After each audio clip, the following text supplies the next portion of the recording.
देती है, भूख हर इंसान को गद्दार बना देती है। मत छेड़ो बागों में सोए हुए शेरों को, छेड़छाड़ शेर को खूंखार बना देती है। वो नातवा है जो राहत की बात करते हैं, हम तो हर रोज कयामत की बात करते हैं। जब सर से गुजर जाती है जुल्म की आंधी, तो हम अमन पसंद बगावत की बात करते हैं। गोंडा के कलेक्ट्रेट परिसर में 3 सेट के नीचे NJCA के तत्वावधान में आयोजित आज की इस भूख हड़ताल में जो सुबह से ही चल रही है, और जब ये सुबह शुरू हुई तो हमारी संख्या बहुत ज्यादा थी, लेकिन मैं ऐसे अपने योद्धाओं को नमन करता हूं, प्रणाम करना चाहता हूं कि आप भी जो अंतिम समय तक बैठे हैं, वही इस आंदोलन के असली नायक हैं। आपकी एकता, आपकी वीरता को प्रणाम करते हुए मैं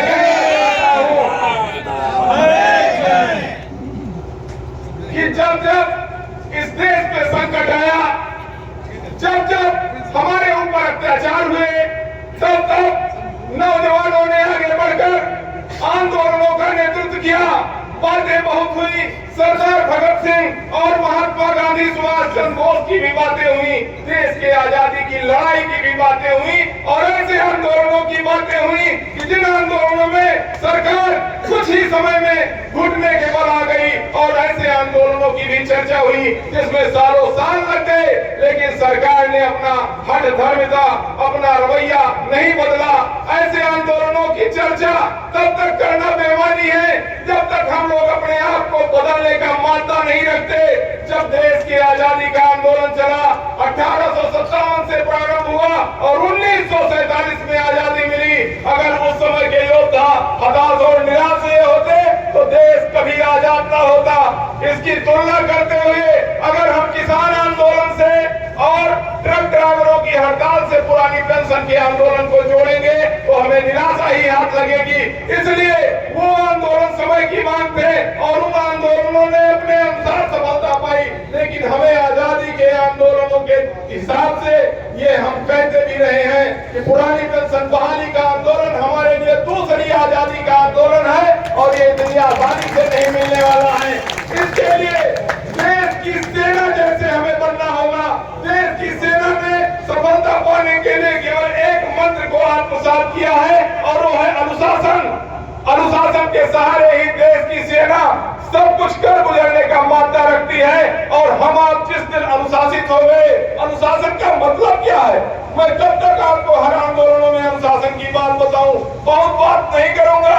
बस मंच पर बैठे हुए लोगों की तरफ आपका ध्यान आकृष्ट करूंगा कि जब से ये सुबह से बैठे, माला पहन के बैठे, आज के भूख हड़ताल का मतलब भूख हड़ताल था, यानी हमें भूख लगनी चाहिए, हमें कुछ भी नहीं खाना है, पानी पीने की छूट थी, लेकिन हमारे साथियों ने संकल्प किया कि ये पानी हम नहीं पिएंगे, हम भूखे प्यासे रहकर सरकारों को पानी पिलाने का काम करेंगे।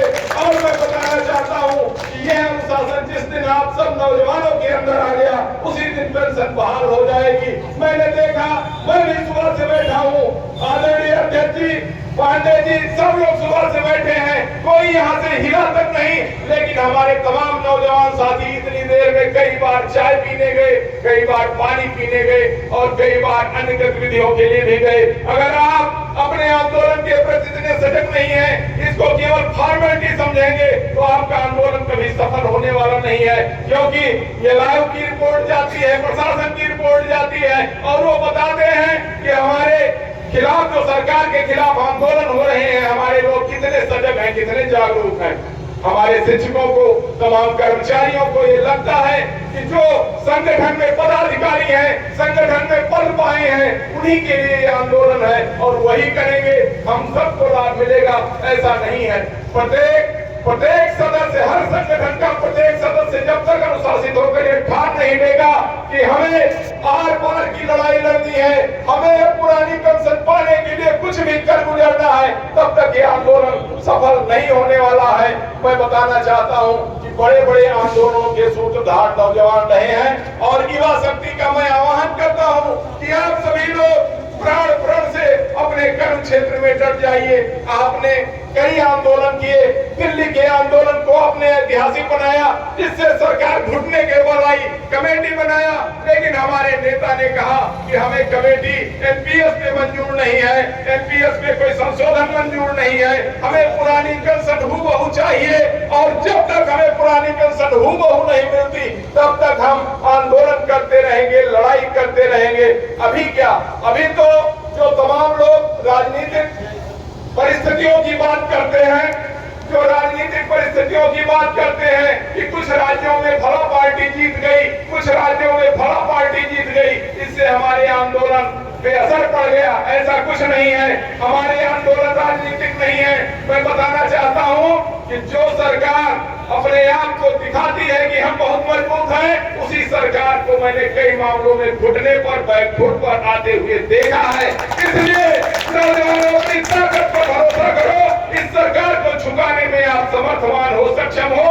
बस हम अपने आप पे भरोसा नहीं कर पा रहे हैं कि हमारी लड़ाई हम कैसे लड़ें। हम अपने आप को सुविधा भोगी बनाते जा रहे हैं और इसका कारण पंचम वेतन आयोग है। मैं बार बार कहता हूं, जब से पंचम वेतन आयोग आया पूरे देश में उत्तर प्रदेश के शिक्षकों का वेतन सर्वाधिक हो गया और उन्हें इतना पैसा मिलने लगा कि उनकी सारी जरूरतें पूरी हो गई। मैं प्राचीन काल में जाइए, जब साइकिल पर टीचर फटे हुए बैग लेकर चलते थे और लोग उन्हें देखते ही दूर से जान जाते थे कि ये प्राइमरी के शिक्षक हैं, लेकिन उन लोगों ने अपनी कर्मठता से तमाम परिस्थितियां बदली हैं। पुरानी पेंशन से भी ज्यादा कठिन था सेवा नियमावली बनाना, उत्तर प्रदेश बेसिक शिक्षा अधिनियम बनवाना और तमाम ऐसी चीजें। पहले उन्हें भी पेंशन नहीं मिलती थी, लेकिन उन्होंने आंदोलनों के बल पर 1985 में पेंशन प्राप्त की। लेकिन इतने कठिन संघर्षों को, इतने कठिन महत्वपूर्ण चीजों को उन्होंने अपने संघर्षों के बल पे प्राप्त किया। आज भी हमें सब कुछ मिल सकता है, बस जरा अपने अंदर हमें झांकने की जरूरत है कि हम क्या कर रहे हैं, हम कहां जा रहे हैं, हम क्या थे और क्या हो गए हैं। हमारे पूर्वजों ने जो असंभव दिखता था, केंद्र के समान वेतन ले लिया, लड़ाई करके पूरे देश में अपनी एक साख बनाई। आज दूसरे राज्यों का शिक्षक जो वेतन पाता है वो हमारे आंदोलनों के, पूर्वजों के आंदोलनों की बदौलत हमारे प्रदेश का अनुचर वेतन पाता है। हमारे प्रदेश का अनुचर 26,000 रुपए से उसका वेतन शुरू होता है और एक राज्य का नाम नहीं लूंगा जिसके मॉडल पे सरकार चल रही है, उस राज्य का शिक्षक 24,000 से उसकी नौकरी शुरू होती है। ये है आपके संघर्षों का अंतर है। रही बात संख्या बल की, आज के आंदोलन के लिए छुट्टी थी, छुट्टी में तमाम लोग अपना प्रोग्राम बनाए थे बाहर। अभी मंडलीय बैठक हुई थी, उसमें जो जिम्मेदारी मिली थी प्रत्येक संगठन से 100 लोगों को माला पहन के बैठाना था, उसकी व्यवस्था करते हुए मैंने आप लोगों के सहयोग से अपनी जिम्मेदारी पूरी की और 100 से अधिक लोग संगठन में भूख हड़ताल पर बैठे।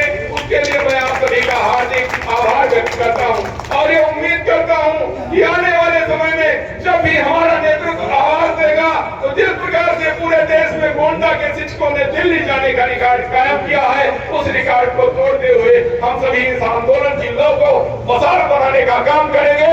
और आने वाले समय में ये भूख हड़ताल तो क्या, जब रेलवे का चक्का जाम होगा उसमें सरकार आपको दिखेगी कि सर के बल खड़ी हो गई है और पुरानी पेंशन देने की रट लगाएगी। इन्हीं शब्दों के साथ मैं आज के कार्यक्रम में पधारे हुए सभी लोगों का आभार व्यक्त करता हूं और उम्मीद करता हूं कि जब भी संगठन जहां भी पुकारे हम सभी लोग इसी तन्मयता से हाजिर रहेंगे। जय शिक्षक, जय भारत।